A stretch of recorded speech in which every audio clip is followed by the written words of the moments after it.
자, 이번 타임은 여러분들 문법인데요. 페이지 몇 페이지죠, 거기가? 37페이지 한번 봅시다. 네. 빠르게 문법 문제 중에서 몇 가지 설명해줘야 될 게 있어서 59번 문제 있죠? 네. 첫 번째는 뭐냐면 계속 시험에 이게 나오지. 원형을 밝혀 적는다, 소리대로 적는다. 이 문제를 찾기 위해서는 첫 번째 뭘 찾아야 되냐면 원형을 파악하는 게 중요하단 말이야. 원형은 항상 뭐에서 파악해야 되냐면 기본형에서 파악해야 됩니다. 이게 기본 공식이에요. 그러니까 거기 나와 있는 단어들 한번 봐봐. 흐르고 흐르니 흘러 이렇게 돼 있지. 기본형이 뭐냐? 다가 기본형이라고 볼 수 있지. 그 중에 용언의 어간이 어디까지라고 볼 수 있어? 흐르까지라고 볼 수가 있겠지? 그러니까 이제 이 형태를 지키고 있느냐, 지키고 있지 않느냐라고 볼 수 있지. 그 다음에 2번 같은 경우도 역시나 마찬가지야. 그대로 지금 현재 우리 측에서는 물어보는 게 형태수의 원형을 다 지키고 있느냐 이거를 물어보는 거라고 볼 수 있지. 3번은 어떻게 돼 있어? 3번은 문으로, 집으로, 하늘로, 학교로라고 되어 있지. 여기서는 차이가 뭐지? 의로하고 로가 있죠. 그 다음에 막아서, 잡아서, 먹어서, 접어서인데 요런 형태에서는 어음의 표기가 어떻게 되고 있어? 자, 고고 선생님한테 배웠지? 아서하고 어서는 어떻게 구분된다고 했어? 이런 걸 우리는 이 형태라고 했지. 형태수의 기능은 똑같은데 뭐가 있을 때 양성이 오면은 아서를 쓰고 음성이 오면은 뭐를 쓰는 거야? 어서를 쓰는 구조다. 이렇게 이야기 될 수가 있겠지. 그래서 나눠지는 거고. 그 다음에 5번 같은 경우에는 기본형이 뭐야? 깨닫, 다지. 용언의 어간이 이까지란 말이니까 지켜줘야 될 게 이까지라는 거지. 오케이? 이게 지금 59번 유형의 문제라고 볼 수가 있습니다. 그 다음에 60번 문제는 뭐와 관련된 거냐면 띄어쓰기와 관련된 문제다 라고 볼 수가 있겠지. 특히 선생님이 여러분들한테 이야기하고자 하는 게 띄어쓰기는 시험 문제 답이 둘 중에 하나예요. 조사를 띄어쓸지 조사한적으로 파악하는 거. 두 번째는 보조용언이라고 할 수가 있습니다. 이 문제는 보조용언과 관련된 문제라고 볼 수가 있는데, 자 봅니다. 지울까? 네. 지울게. 자, 선생님 이렇게 하겠습니다. 우리 국어의 용어는 다른 용언과의 결합이 가능하다고 했죠. 이래서 복합 용언이라고 이야기하는데 앞에 나와 있는 용어는 무조건 무슨 용언이라고 했어요? 제가 본용언이라고 이야기했습니다. 근데 이제 이 뒤에 나와 있는 이 용언이 두 개 중에 하나라는 거지. 본 용언으로 쓰일 때가 있고 뭐로 쓰일 때가 있다? 보조 용언으로 쓰일 때가 있다. 자, 용언과 용언은 띄어쓰는 게 원칙이야. 근데 경우에 따라서 보조 용언은 뭐 하는 걸 허용하는 거냐면 붙여 쓰는 걸 허용한다라고 볼 수가 있겠지. 이게 이제 중요하다라고 볼 수가 있습니다. 붙여 쓰는 걸 허용한다. 이게 이제 기본 공식이라고 볼 수 있고, 그게 여러분들 미음에 해당되는 사례라고 볼 수가 있는데, 미음에 봐봐. 베어물다의 물다는 보조 용어이므로 베어물다로 뭐한다? 붙여 쓴다라고 볼 수 있는데, 자, 이때 이게 이 문장에서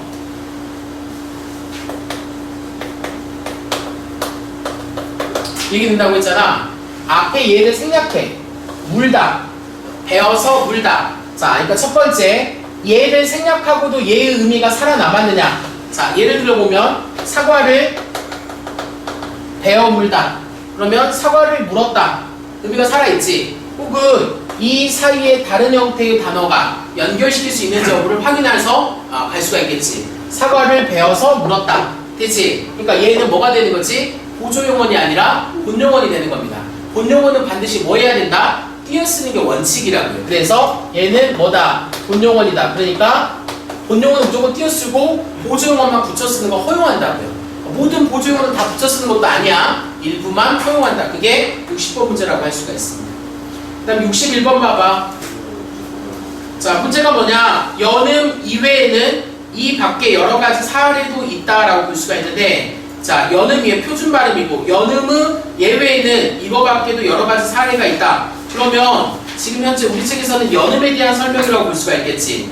연음은 자음으로 끝나는 형태수 뒤에 몸으로 시작됐을 때 앞선 형태수의 자음을 그대로 뒤 첫 음절 소리로 옮겨서 발음하는 현상이야. 얘가 거기 보면 여러분들 쭉 나와 있지. 그런데 이러한 연음은 일부 예외가 있어. 가령 노은, 노아는 연음을 따르면 노흔, 노아로 발음해야 되지만 실제로는 뭐한다? 탈락한다. 자, 고개 들고 선생님 설명 듣습니다. 이것도 제가 수업 시간에 뭘 이야기했느냐 고개를 들고 제 수업을 들어야 돼요. 자, 연음의 예외가 있는데 히읗이 받침으로 오는 경우 특이사항이 몇 가지 존재합니다. 자, 히읗이 받침으로 오는 경우 뒤에 뭐가 왔을 때 이게 이제 중요하다 이 말이야. 자음이 왔을 때, 모음이 왔을 때 차이가 있다 이거지. 자음이 오게 되면 뭐 하게 되는 거냐면 축약하게 됩니다. 축약. 모음이 오게 되면 뭐 하게 되는 거냐면 탈락하게 된다 이 말이야. 자, 그래서 예를 들면 이렇게 되는 거야. 자, 여기 히읗이 지금 받침으로 쓰였죠. 요 뒤에 다가 붙는단 말이야. 그럼 발음이 어떻게 되는 거냐면 좋다, 축약이 일어났다라고 볼 수가 있겠지. 반대로 요 뒤에 은이라는 주사가 붙는다. 어미죠, 어미. 조음. 반영의 어미가 붙었을 때는 발음이 조은 어떻게 되는 거죠? 탈락했다라고 볼 수가 있겠지. 이런 것들이 연음의 예외사항이라고 볼 수가 있는데, 그럼 예외에 해당되는 건 찾아야 된다라고 볼 수가 있겠지. 거기에 해당되는 게 봐봐. 3번에 이렇게 되겠지. 자, 이렇게 된다면 원래 연음대로 간다면 얘가 여기 가서 적히는 게 발음되는 게 연음이니까 D로 발음돼야지 정상이지만 실제 발음은 어떻게 난다고? C로 발음된다 이 말이라고. 무슨 말인지 알겠지? 이렇게 되는 거라고 할 수가 있어. 원래는 디귿 해가지고 이 표기 자체가 원래는 이렇게 표기를 해야지 정상인데, 이제 우리 국어의 법칙상 보면은 기역, 니은, 디귿, 니은을 발음할 때 얘랑 얘를 가게 해놨단 말이야. 항상 미음도 미음, 비음 이렇게 된단 말이야. 근데 얘만 예외야. 원래는 디음 이렇게 발음해야 되는데 디귿으로 왔다 이거지. 그래서 여기가 나타나는 거라고 볼 수 있습니다. 이게 61번이거든요.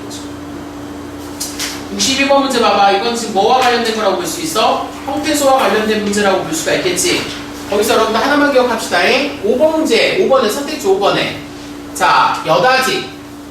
자, 여다지는 어떻게 결합되는 거냐?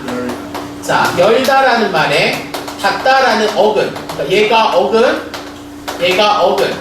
이게 되겠지? 이렇게 먼저 결합을 해요. 이렇게. 거기에 이제 뭐가 붙는 거냐면 이라는, 이게 이제 뭐냐면 명사, 파생, 접사가 되겠지. 그러니까 최종적으로 뭐냐면 이 두 개의 어근과 어근의 결합이니까 합성어지. 선생님은 합성어나 파생어나 하나에 뭐가 된다고 했어? 어근이 된다고 했지. 어근의 질 뒤에 접사가 왔으니까 최종적으로는 파생어다 이 말이야. 맞지? 이게 지금 여다지에 해당되는 건데, 젊은이는 어떻게 되는 거냐 봅시다. 자, 젊은이는 젊다라는 단어에 뭐가 붙는 거냐면 이가 붙는 건데, 이때 이는 뭐냐? 사람을 가리키는 말이에요. 사람. 그러니까 얘도 어근이라고 볼 수가 있겠지. 그럼 중간에 은은 뭐냐? 용언의 어감이 왔을 때는 연결 어미가 필요하다고 했죠. 근데 여기서는 뭘로 쓰인 거냐면 관형형 어미가 중간에 끼어들어가서 뒷말과 연결시킨 통사적 합성어라고 볼 수가 있습니다.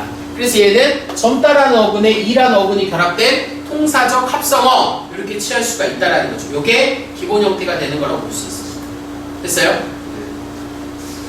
자, 그 다음에 63번 문제 갑시다. 자, 63번 같은 경우에는 뭐 이야기하는 거냐면 복수 표준어에 대한 설명, 이런 것들을 이야기하는 거라고 볼 수 있는데, 그 중에 올바르게 설명한 게 뭐냐를 물어보는 게 이 문제인데, 2번 봐봐. 기억의 어감과 어미를 밝혀 적지 않지만, 주서 어감과 어미를 밝혀 적지 않는다라는 건 뭘 이야기하는 거지? 소리가 안 돼. 그렇게 되겠지. 원래대로 한다면 어떻게 되겠어? 이렇게 되겠지. 이렇게 된단 말이야. 근데 가엽고 이렇게 되겠지. 그러니까 밝혀졌지 않지만 니은은 불규칙적이야. 그러니까 두 번째, 항상 밝혀준다. 니은은 가엽. 요까지가 어간이지. 그러니까 선생님이 항상 원형을 밝혀 적는지 여부는 뭘 알아야 된다? 기본형을 알아야 된다. 그러니까 얘가 기본형이야. 그 중에 다를 뺀 나머지 부분이 뭐라고 했어? 내가 어간이라고 했지. 그러니까 어간은 형태를 그대로 쓰느냐 쓰지 않느냐, 이걸 물어보는 게 이 문제의 유형이라고 볼 수가 있습니다. 됐어요? 자, 근데 64번 문제는 지금 뭐와 관련된 거냐면 로마자 표기와 관련된 문제라고 볼 수가 있겠지. 가장 적절한 건 뭐냐라고 볼 수가 있겠지. 톱의 받침은 모음으로 시작되는 조사가 올 때는 비읍으로 발음된다 라고 볼 수가 있겠지. 집어넣으면 돼. 이게 되는 거지. 원래대로 한다면 거기 보면 톱 뒤에 와. 톱이 이게 되겠지? 이런 식으로 나타난다라고 볼 수 있지. 여러분 책에 나와 있는 사례라고 볼 수가 있습니다. 그래서 T극 같은 경우에는 시옷을 써주는 게 이것 때문에 그래. 써줄 때 이렇게 쓴단 말이야. 근데 원래 알파벳상으로 정리한다면 T의식이기 때문에 T를 써야 된단 말이야. 그러면 티켓을 이렇게 써줬을 때 어떤 문제가 발생하느냐? 뒤에 모음으로 시작하는 조사, 즉 문법 형태소나 이러한 것들이 왔을 때 얘 발음이 연음 처리가 안 돼요. 어떻게 되겠어? T, K, T 이렇게 된단 말이야. 그러니까 우리의 어법상 많이 어긋나지. 그래서 T 발음 같은 경우는 시옷으로 적으면 여기 뒤에 적으면 T, K, C 이렇게 정상적으로 나지. 그래서 얘를 시옷으로 표기한다. 이런 것들이 우리 책에 나와 있는 사례라고 볼 수가 있겠죠. 그걸 물어보는 유형의 문제입니다. 나머지 것들은 여러분들이 조금 더 쉽게 문제를 푸는 것 같고 67번 문제 한번 볼래요. 자, 위 보기에서 해당하는 사례로 적절하지 않은 것은 이라고 볼 수가 있겠지. 단어의 뜻에 차이가 있음을 보여주는 거라고 볼 수가 있는데 답이 4번에 봐봐. 느리다, 그 다음에 늘리다. 이거는 지금 뭐라고 볼 수 있어? 느리다고 늘리다는? 소리가 형태가 뭐 하는 거라고 볼 수 있어? 다르다라고 볼 수가 있겠지. 소리가 같은 상태에서 가야 된단 말이야. 근데 4번은 소리가 다르지. 자, 위에 나와 있는 거는 느리다지, 느리다. 발음이 어떻게 되겠어? 얘는 발음이 어떻게 되겠어? 느리다가 되겠지. 이렇게. 그 다음에 얘는 발음이 어떻게 되겠어? 그렇지, 늘리다가 되겠지. 그러니까 얘랑 애초에 발음이 다르단 말이야. 지금 기본 전제가 조건에서 발음이 같은 걸 찾아야 되는 거라고 할 수가 있겠죠.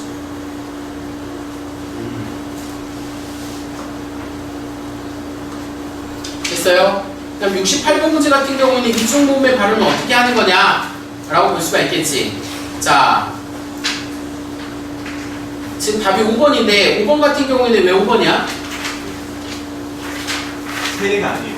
그럼 몇 개지 얘는? 두 개. 그렇지. 뭐랑 뭐가 결합된 거지? 2하고 2가 결합된 거라고 볼 수가 있겠지?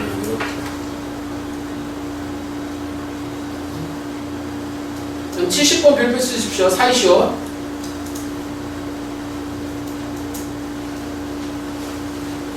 사이시옷에 대한 설명으로 가장 적절한 것은 이라고 볼 수가 있겠지? 자, 사이시옷이 나타나기 위한 전제 조건이 뭐라고 했어요? 단어가 결합되는 합성어라고 했습니다. 그 다음에 또한 고유어와 한자어, 그 다음에 고유어와 고유어, 반드시 고유어가 하나는 들어가야 된다고 했지? 한자어와 한자어 사이에서는 사이시옷을 쓰지 않는 게 원칙이고 예외로 6개 정도만 있다. 이게 여러분 책에 나와 있는 규정이라고 볼 수 있는데 적절한 걸 모른다 라고 본다면 3번에 고요 마무리와 고요 말을 결합하여 만든 세 마리 마무린 말, 린의 동그라미죠. 니은이지, 니은. 니은 소리가 첨가됐지. 이럴 때는 그걸 뭘로 표기하는가? 시옷으로 표기하는가? 실제로 이런 말이 없다 하더라도 지금 원칙을 대응시킬 수 있는지를 물어보는 유형의 문제가 몇 번 문제냐면 70번 문제라고 할 수가 있어요. 그러니까 대응력으로 확인하는 거란 말이야. 오케이? 그 다음에 나머지 것들은 조금 더 쉽고 질문이 나오는 게 뭐가 있냐? 72번. 중의적인 문장이 A인데 고쳐서 중의성을 해소한 문장으로 적절하지 않은 것은 이렇게 물어봤죠. 자, 첫 번째 거 같은 경우에는 다 오지 않았다가 일부 오지 않았는 건지 전부 오지 않았는 건지 알 수가 없지. 그럴 때는 뭘 쓰면 돼? 보조사를 써주면 돼. 그게 는이야, 는. 그러니까 는이 전부는 여기다 써줘도 돼. 는에 동그라미 쳐놔. 그 다음에 다 오지는 거기에 붙어도 상관없어요. 무슨 말이겠지? 이렇게. 그 다음 두 번째, 우리는 아기를 차에 태웠다. 이게 나와있지. 우리는 아기를 차에 태웠다라는 게 여기다 써놔. 시험에 나올 수 있으니까. 자, 뭐가 있냐면 사동이 있어요. 사동. 사동 표현에 두 가지가 있는데 파생적 사동이라는 게 있습니다. 뭐가 있다고요? 파생적 사동이라고 있다. 파생적 사동은 뭘 사용하는 거냐면 파생 전미사를 사용하는 거야. 그 파생 전미사가 몇 가지가 있지? 우리가 알고 있는 이, 히, 리, 기, 우, 우, 추 이렇게 7가지가 있단 말이야. 그렇게 해서 기본형에서 이런 게 붙으면 파생이 되는데 잘 봐봐. 예를 들면 입다. 여기 이제 파생을 만들면 어떻게 되냐면 입히다가 되는 거지. 맞지? 거기 보면 우리 책에 보면은 타다가 있지. 여기에는 몇 개가 붙는 거냐면 2개가 붙어요. 타에 이에 우가 2개 붙는단 말이에요. 그래서 이걸 선생님이 이중사동이라고 했지. 그래서 나온 말이 뭐냐면 태우다가 된단 말이에요. 근데 중요한 건 이게 이중사동이건 그냥사동이건 상관없이 파생적 사동은 중위법이에요. 왜 중위법이냐? 두 가지인데 직접인지 간접인지야. 그러니까 직접은 주어가 직접 하게 하는 건지 아니면 간접은 주어는 가만히 있고 대상한테 하게 하는 건지.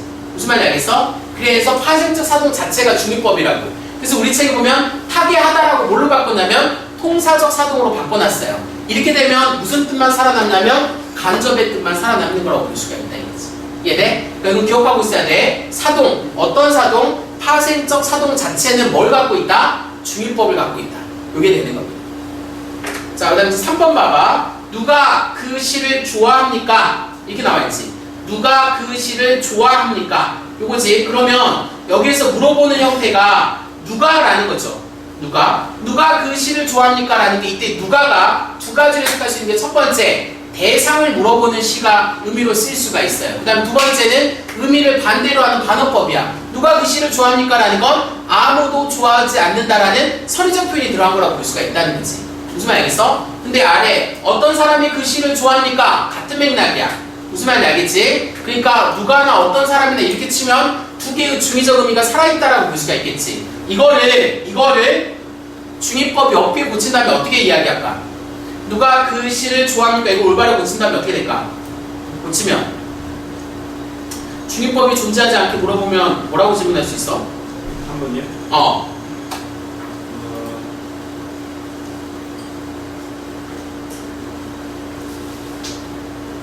야, 이거는 순서를 바꾸면 돼. 아니지. 이 시를 좋아하는 사람이 누구입니까? 이렇게 물어보면 된단 말이야.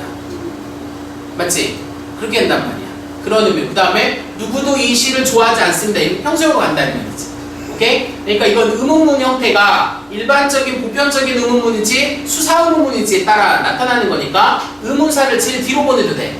이 시를 누가 좋아합니까? 라고 한다면 누군지를 물어보는 거고, 누구도 이 시를 좋아하지 않습니다 라고 의문문이 가는 게 아니라 뭐 해야 돼? 평소형으로 처리를 해야 된다 이 말이야. 오케이? 이게 75번 몇 번 문제야? 72번 문제라고 볼 수가 있겠지. 그 다음 73번 봐봐. 화자 입장에서는 높이지 않아도 될 대상을 그 대상과 청자의 고려. 그럼 이런 문제는 어떻게 풀어야 되느냐? 푸는 문제가 간단해. 화자, 청자, 대상을 파악하면 돼. 그러면 구조가 어떻게 되는 거냐? 화자 입장에서는 높이지 않아도 되는 대상이야. 그러니까 이렇게 보면 돼. 이렇게 보면 돼. 이렇게 보면 된다 이 말이지. 그러니까 높임의 순서가 제일 높은 게 화자야. 그 다음이 대상이야. 그 다음이 청자야. 그러니까 화자 입장에서는 이 대상을 높일 필요가 없지. 청자를 고려해서 얘를 높여준다 이 말이라고. 그럼 이 순서에 부합하는 걸 집어넣으면 된다 이 말이라고. 2번 문장을 한번 봐봐. 자, 이 문장을 보면 2번에 할머니가 손자에게, 그럼 화자가 누구냐? 할머니야. 청자가 누구냐? 손자란 말이야. 그렇지? 대상이 누구지? 아버지. 그렇지. 아버지야. 그러면 할머니가 제일 높고 그 다음에 아버지고 그 다음 손자 아니야. 맞지?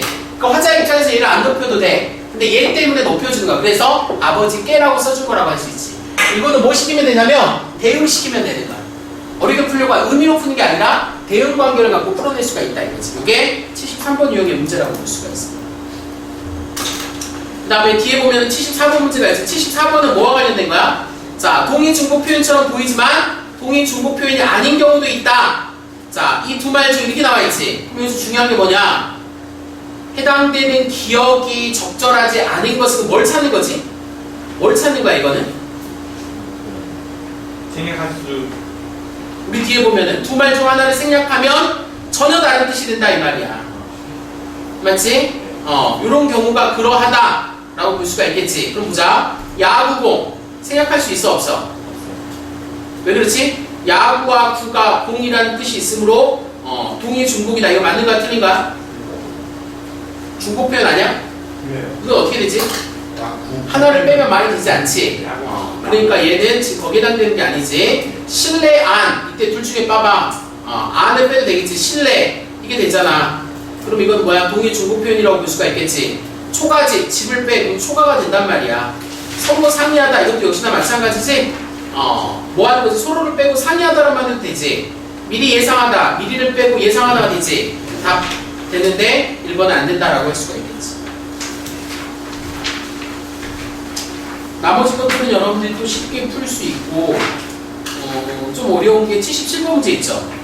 문법적으로 바르지 않은 문장이야. 그 원인과 정확하게 수정된 걸 바르게 짝진 건사. 보기를 봅시다. 그 친구의 최대 장점은 다른 사람들과 원만하게 지내면서도 자기 자신에게는 엄격하다는 것이 장점이다. 자, 선생님이 뭐뭐하는 것은 뭐뭐하는 것이다. 이다로 끝나야 되는데 똑같은 게 두 번 나왔어. 엄격한 것이 장점이다. 장점을 빼야 되겠지. 엄격하다는 것이다. 이렇게 쓰는 게 맞겠지. 그러니까 주어와 서술어의 호응관계로 인해서 발생되는 거라고 볼 수 있으니까 답이 몇 번이야? 1번이라고 할 수가 있습니다. 됐어요? 자, 그 다음에 중세국어에 해당되는 건 절대 어렵게 생각하지 마. 자, 여러분 78번에 나와 있는 게 분철 대신 연철을 써야 되고요. 종성에서는 팔중성법을 취하고 있습니다. 그런 것들이 반영되는 것들을 골라라 라는 문제에 해당되는 거니까 답이 몇 번이냐? 2번이 된다라고 볼 수가 있겠지. 이때 2번 같은 경우 종성이 지읒으로 표기되었다는 점이 예외이다. 그거에 대한 설명으로 볼 수가 있겠죠. 나머지 것들은 여러분들이 뭐 뒤에 있는 것들을 한번 풀어봐야지 될 것 같은데 이 강도 역시나 마찬가지입니다. 그래서 다음 시간에는 두 가지를 할 텐데 지금 여러분들이 준 프린트물 있죠? 학교 프린트물을 가지고 있죠. 프린트물을 설명하고 요 뒤에 나와 있는 문법하고 오늘 수업했던 앞에 문학 부분만 먼저 문제를 풀어오세요. 그러면 오늘 한 것만. 그러면 나머지 부분에 해당되는 거는 또 문제집을 만들어주거든. 변형 문제집을 해당되는 거. 이건 변형 문제가 안 들어간 거야. 그래서 변형 문제집을 만들어줄 테니까 시험 대비는 그렇게 여러분들이 처리하는 걸로 하도록 하겠습니다. 알겠죠?